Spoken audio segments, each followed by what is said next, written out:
Hey, what's going on? I'm Josh Martinez, backstage with Tate McRae. Hello. So you just got off stage, killed Yeah, it, as thank per you. usual, as we call it. Thank you. Per usual. Usual. But Capital One Jingle Ball is kind of the finale of a successful year, and you had a successful year. People get trophies, gold medals. I'm not about that, so I'm giving you an authentic WWE heavyweight title, Okay. so you can hold that. Wow. I've always wanted one of these. Hey, you're from what part of Canada are you from? Calgary. See, in Calgary, there's a lot of wrestling history in Calgary. Really? Okay, we're gonna have to talk off air about that. I'm not gonna get into it now. I don't want to bore people. I'll hold that for you. Oh, Baby. thank I you. got you. I got you. It's Paulina, heavy. if you don't mind, thank you. So, what's it like performing in front of 15,000 people? This wasn't your first time doing it. You've been doing it for a minute now. What's that feeling like? Because I can't even imagine what it's like, girl. It's still crazy every time. I mean, last year when I did Jingle Ball, it was like one of my first times performing. Wait, like ever? Like ever. Dead ass? Yeah, We just threw you into the fire, homie. No, I literally had done a few festivals before that, and then I literally got thrown into arenas. Okay, so Because how of- was that? So it was really crazy. And yeah, still every time I get on stage and there's that many people, it's always a shock. I think the feeling is like, it doesn't just feel like there's like a few right here. It feels like it's like circling you, like the screams, and it's still surreal. It's crazy. What's your favorite song to perform in front of 10,000 plus people? It depends on the night. It depends on the crowd. Tonight, That Way was really fun to perform. She's All I Want to Be is usually really fun. That was like, I honestly wrote that song for live performing. So it is, yeah, I feel like that one's usually, but tonight was That Way. So now, did you go into, as you just mentioned, She's All I Want to Be, you wrote that for live performances. Do you go in it thinking, I'm going to write a badass song that I could rock out to on stage and then figure out the lyrics? Or is it, as you're writing the song, you're like, yo, I want to make this empowering and make this a badass song to rock out on stage? Well, okay. I kind of lied. It happened where I wrote a ballad. So it initially started as like a piano ballad. So it wasn't... Flip the 180, girl. Okay, so it was a piano ballad, and then I was like, this isn't going to work performing live. So I was like, can we pump up the energy, and can you totally flip this song over and just make it something that I could like jump to live? And then this producer, Greg Kirsten, who's like a genius, he literally in like 4 hours flipped it into like what it is now, and it was really cool. So from a ballad to like a modern day, let's just rage and... Yeah, and we never retracked it, which is crazy. So like the vocals that are on the track are ballad vocals. So me singing to a piano is what that song is still. That's so dope. See, these are the type of exclusives you're going to get backstage. Sneak peek. Speaking of sneak peeks, what can we expect from you in 2023 and beyond?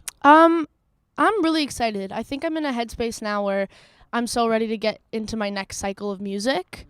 I already know I have like mood boards and ideas of just like what I want my next vision to look like. Okay. And I'm excited. I'm going to get in the studio for like a couple months and just grind it out and figure out what I want to say for the next album. So you mentioned mood boards, so I'm assuming you're into manifestation and stuff like that? Of course. Okay. Oh, excuse me. Of course. I don't know how things How get could down. I not be? It's 2022. I don't know how things get down in Calgary, girl.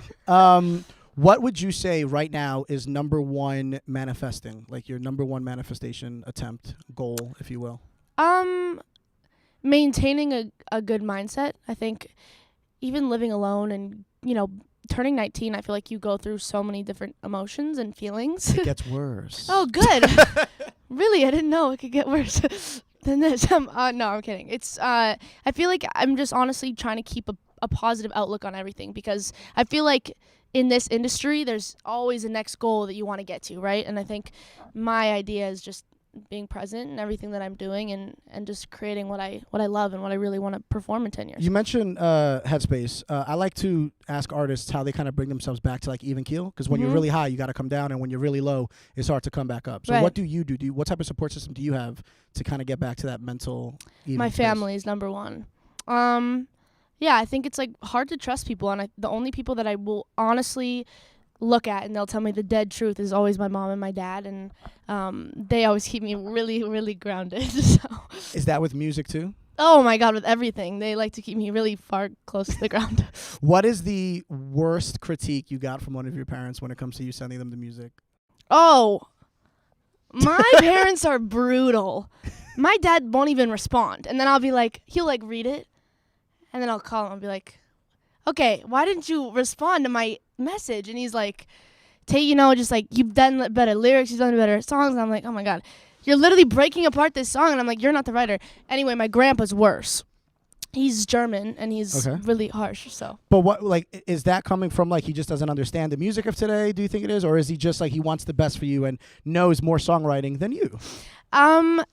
no, I mean I don't know why my family's so harsh. I think it's I think it's to push me. But my grandpa's always been like that, so I'm rolling with it now. So, what would you say is your number one item right now on your Christmas wish list?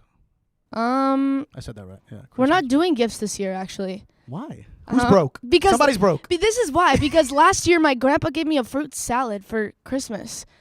Was it edible?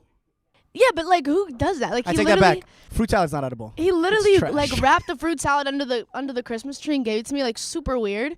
And my mom was like, "Okay, that's it. We're like done with presents."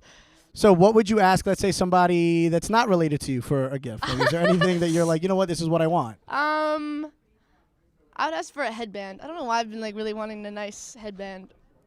You know what, fans, moving forward, just instead of, some artists get like bras thrown on stage or underwear, Right. Throw me headbands.